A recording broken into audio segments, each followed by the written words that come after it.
a giant shark suddenly vomits out a human arm, most people would immediately think of a familiar scenario. It must have attacked someone and swallowed the arm while feeding. Sounds typical, right? But this time, things weren't that simple. There was another reason, one that no one could have guessed at first. This happened on a day in mid-April 1935 specifically. April 17th, at the time, a fisherman named Bert Hobson was fishing about 3 kilometers off the coast of Coogee. Not far from Sydney, Australia. He was hoping to catch a nice batch of fish, but unexpectedly, he hooked a massive tiger shark, nearly 4 meters long and weighing over 500 kilograms. Instead of discarding it or butchering it for meat, Bert decided to donate the shark to the Coogee Aquarium, thinking it would be a great attraction to draw in visitors at that time. The people of Sydney were quite anxious, as there had been a recent spike in shark attacks, especially targeting young people who often swam in the ocean. So when the aquarium brought in a so-called man-eating shark, crowds flocked to see it as if it were a major event.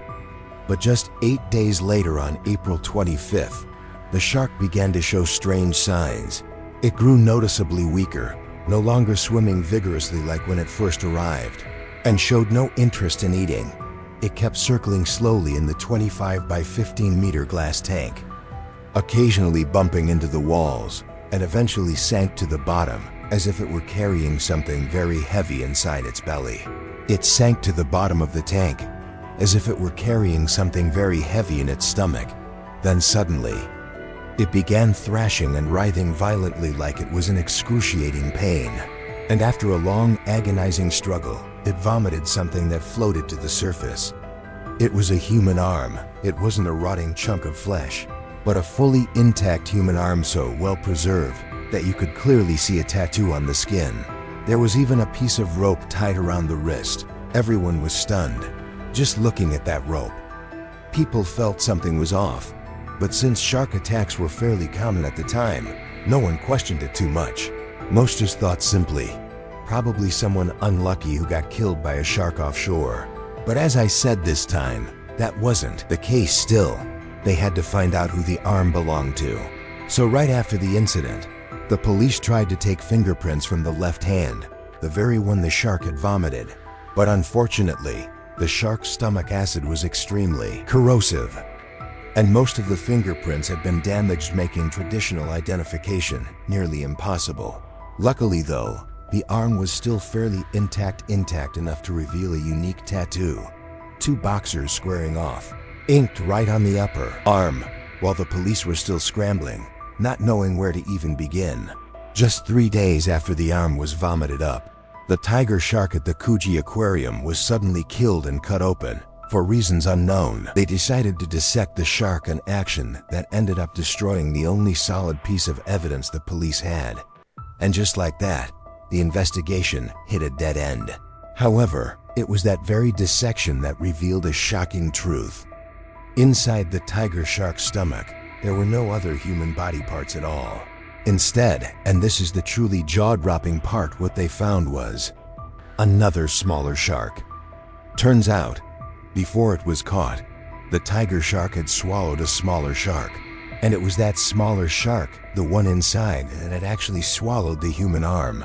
In other words, the big shark was just part of a bizarre chain of consumption, having simply eaten the smaller one. So following that logic, does it mean the smaller shark was the real culprit that ate the person?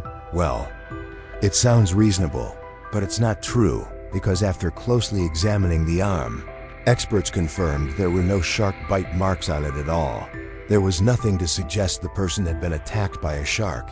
Instead, the arm had been cleanly severed neatly and precisely clearly cut with a knife or some kind of sharp weapon, not torn apart like a typical shark bite. And just like that, the whole story took a completely different turn.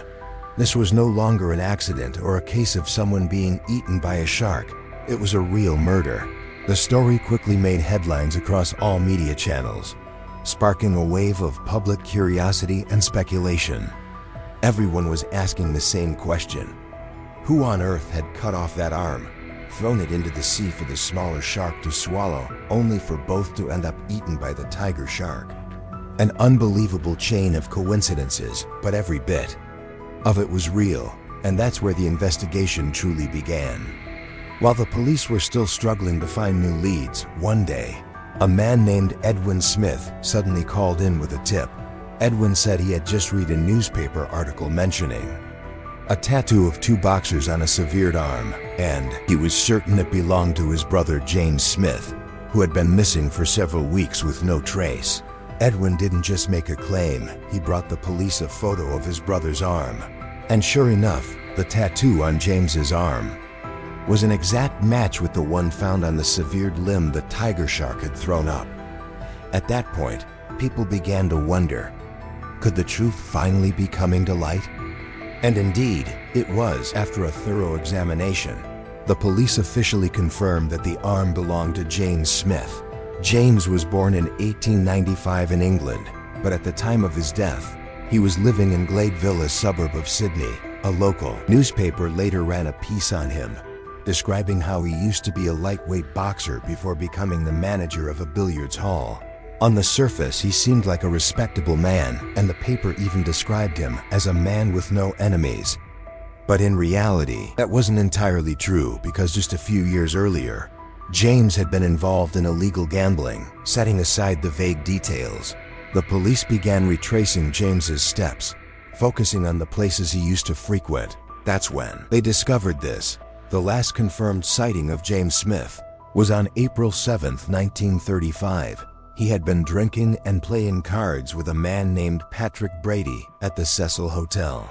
Naturally, the last person seen with the victim is always the first to fall under suspicion. Patrick Brady, born in 1889, was no stranger to trouble.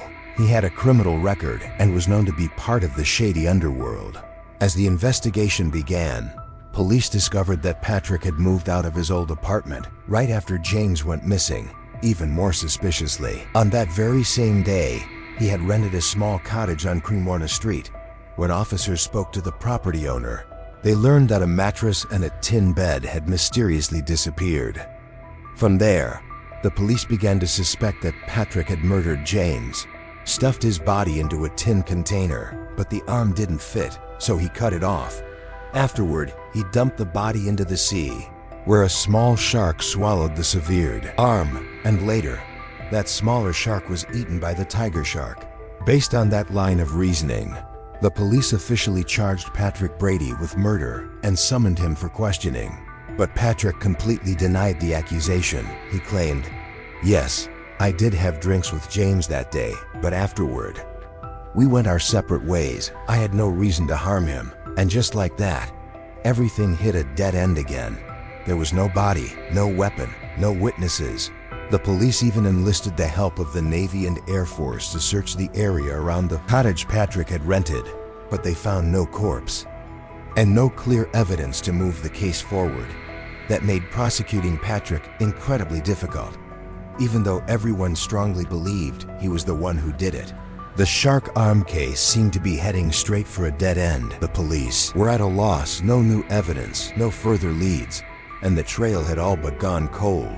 But then, a breakthrough came from someone no one expected at all: a taxi driver. One day, this taxi driver voluntarily showed up at the police station and claimed he had driven Patrick Brady on the very day James Smith went missing.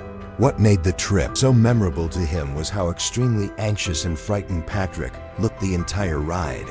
He recalled, he was clearly rattled, couldn't sit still, hands shoved deep in his pockets, eyes darting around constantly. Something was definitely not right with him. And the destination Patrick asked to be driven to? It was the home of Reginald Lloyd Holmes. At first glance, that might not sound suspicious. After all, Reginald Lloyd Holmes was a well-known figure in Australia, a wealthy businessman, philanthropist, and public darling with a polished image. But the truth? It was far from glamorous. That clean-cut image was just a facade behind the suit and tie. Reginald was actually a kingpin deeply involved in drug smuggling and fraud, all while using his shipbuilding company at Lavender Bay as a perfect cover. Digging deeper, The police uncovered that Reginald had hired James multiple times to carry out insurance scams. One major case stood out from 1934. A ship named Pathfinder had been heavily overinsured, then deliberately sunk. Later, James and Patrick began working together on forging checks, siphoning money from clients' accounts using signature samples that Reginald himself had supplied. At this point, the police began to connect the dots. It seemed likely that both James and Patrick had been working under Reginald, but then, some kind of falling out happened, likely over money, and the one who had to pay the price was James now. The case was starting to come together, like a puzzle whose pieces were finally falling into place. Reginald had the motive, Patrick had the means. It was entirely possible that Reginald ordered the hit and Patrick carried it, out murdering James in that small cottage by the sea. The problem? There still wasn't a single solid piece of evidence to arrest either of them. Then came May 16, 1935, when the police made a bold move. They arrested Patrick, not for murder, but on charges of forgery. It wasn't directly related to the case, but it gave them a legal reason to hold him for questioning. At the same time, they summoned Reginald for interrogation. The goal was clear. If either one of them cracked, the whole truth would come to light. But things are never that easy. Both men firmly denied any connection. Patrick flat out claimed, "I don't even know who Reginald is." Completely distancing himself, Reginald, as always, maintained his polished, respectable persona and brushed off all suspicion. With no confession and no hard evidence, the police had no choice but to release them. Still, they quietly kept both men under close surveillance, and then, just a few days later, a stunning twist shook everything. Reginald suddenly took his boat out into Lavender Bay, pulled out a gun, shot himself in the head in an apparent suicide, and collapsed overboard into the sea. Sounds like something straight out of a movie, right? But the reality was almost laughable. He didn't die. His skull was so thick that the bullet just knocked him out cold. And by pure coincidence, one of his arms got tangled in a rope, which kept him from drowning. When he finally came to, dazed and confused, he clumsily climbed back onto the boat, only to find the police had just arrived. The result? A 4-hour boat chase unfolded right in the middle of the bay. Reginald, desperate and panicked, tried to flee, but after hours on the water, completely exhausted, he finally gave in and let the police escort him to the hospital. After recovering, Reginald, the same man who shot himself in the head and led police on a 4-hour boat chase, suddenly agreed to cooperate with the investigation. And not just that, he promised to reveal everything, the whole truth. At the police station, Reginald confessed Patrick was the one who killed James, then dumped his body into Gunnamatta Bay. Afterward, Patrick showed up at Reginald's house carrying James's severed arm and threatened to kill him too if he didn't hand over 500 pounds on the spot. Terrified, Reginald gave him the money, and once Patrick left, Reginald drove to the Maroubra coastline and threw the arm into the sea. It sounded plausible, but something felt very off. First of all, the arm was still tied up with rope when it was found, and that raised a big question. If Patrick really used it to threaten Reginald, why didn't he remove the rope first? Secondly, the taxi driver testified that Patrick showed up at Reginald's house empty-handed. He wasn't carrying anything at all.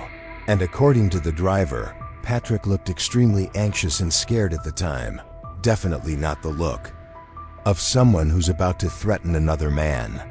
Despite the inconsistencies in his statement, Reginald continued to cooperate with the police. Everyone thought the truth was finally about to come out, just waiting for the trial. But then, a major twist happened on the evening of June 11, 1935. Just one day before the trial, Reginald withdrew 500 pounds from his bank account and left the house, telling his wife, "I have to go meet someone." He even asked her to walk into the car a black Nash Ambassador he regularly drove.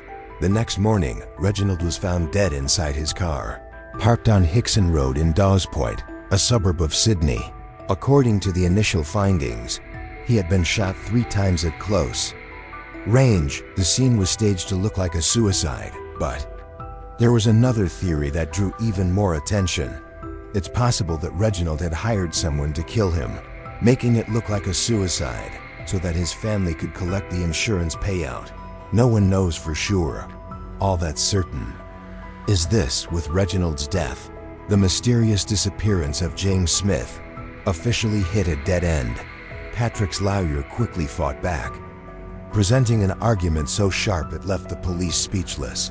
How can you be certain someone is dead based on just one arm? James could still be alive.